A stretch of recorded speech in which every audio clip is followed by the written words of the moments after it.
All right, let's just jump right in. What if I told you that almost everything you've been taught about money is wrong? Today, we're tearing down Rich Dad, Poor Dad, the book that completely flipped personal finance on its head. It challenges that one core idea we're all taught, that you have to earn a huge income to get rich. And this right here is the central conflict of the entire book. The author, Robert Kiyosaki, basically had two dads growing up. His real dad, his poor dad, always said, the love of money is the root of all evil. But his best friend's dad, his rich dad, taught him something completely different.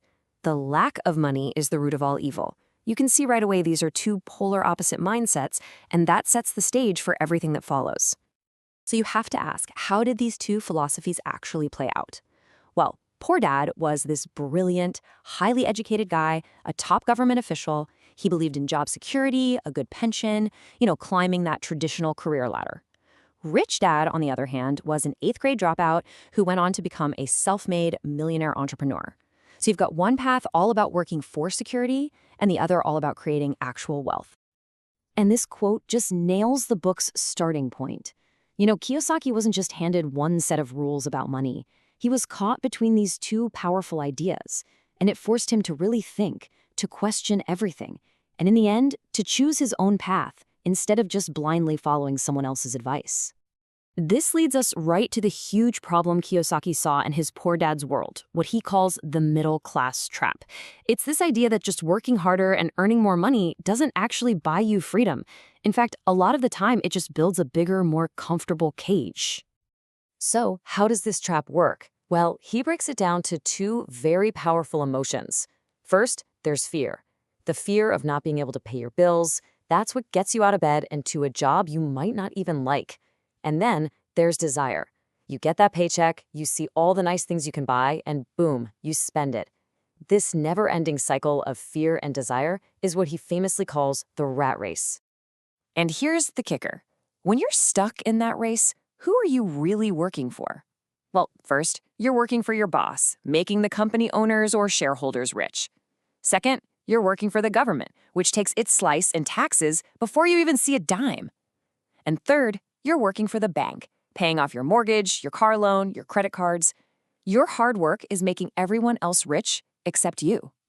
Okay, so how do you escape? According to Rich Dad, his whole philosophy, his entire fortune was built on one incredibly simple rule.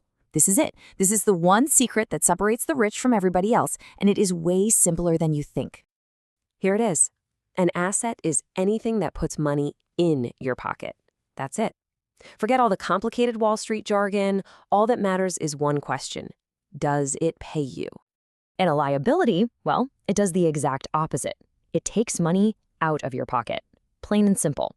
This one distinction, am I buying something that pays me or something I have to pay for, is the entire foundation of building wealth. And this chart shows you exactly how that plays out in real life. Look at the middle class pattern. Income from a job comes in, and it flows right back out to pay for liabilities and expenses. But look at the rich. Their income is funneled first into their asset column, things like rental properties, stocks, businesses, and then those assets generate even more income, which they use to buy, you got it, more assets. It becomes this incredible self-powering money machine. And this brings us to the book's biggest bombshell, the idea that just shattered the traditional American dream. If we followed that simple rule we just learned, then your house, the one you live in, is not an asset. Why?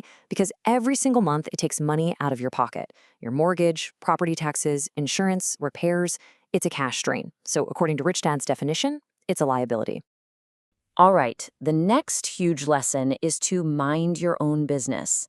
And this was another game changer. Rich Dad taught that most people confuse their profession with their business. You might be a chef or a lawyer or a teacher. That's your profession. Your business, however, is what you do with your money. It's what happens in your asset column. He explains this with the cash flow quadrant. On the left side, you've got employees, people who have a job, and the self-employed, who own a job. In both cases, if they stop working, the money stops coming in. But on the right side, you've got business owners, who own a system that works for them, and investors, whose money works for them. The whole goal is to move from the left side of this quadrant over to the right. That's where real freedom lives. So, how did he learn this as a 9-year-old kid? It's actually a great story. Rich Dad made him and his friend work for free to force them to stop thinking like an employee who needs a paycheck. So instead, they got creative. They noticed a store was throwing away old comic books. They collected them and then opened up a little comic book library in a basement, charging other kids 10 cents to come in and read. That little library, that was their first real business, an asset that made them money whether they were standing there or not. So, what this all boils down to is a message of empowerment.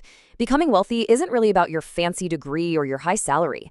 The path to financial freedom is built on the small, conscious choices you make with your money every single day. Kiyosaki uses this famous poem by Robert Frost to frame the whole thing. Choosing the rich dad philosophy is like taking that road less traveled. It's not the safe, conventional path we're all told to follow, but it's the one that can make all the difference in your financial life. And that's really the heart of it. Every single dollar that you get is a vote for the kind of future you want. You can spend it and vote to be poor. You can use it to buy liabilities like a new car and vote to be middle class. Or you can use it to buy an asset and vote to be rich. The power is yours with every dollar you earn. And that brings us to the last and maybe the most powerful question of all. The famous inventor Buckminster Fuller, he had a different definition of wealth. It wasn't about dollars, it was about time. He said wealth is simply a person's ability to survive so many number of days forward. So I'll leave you with this one thought to chew on. If you stopped working today, right now, how long could you survive? That number, that's your real wealth.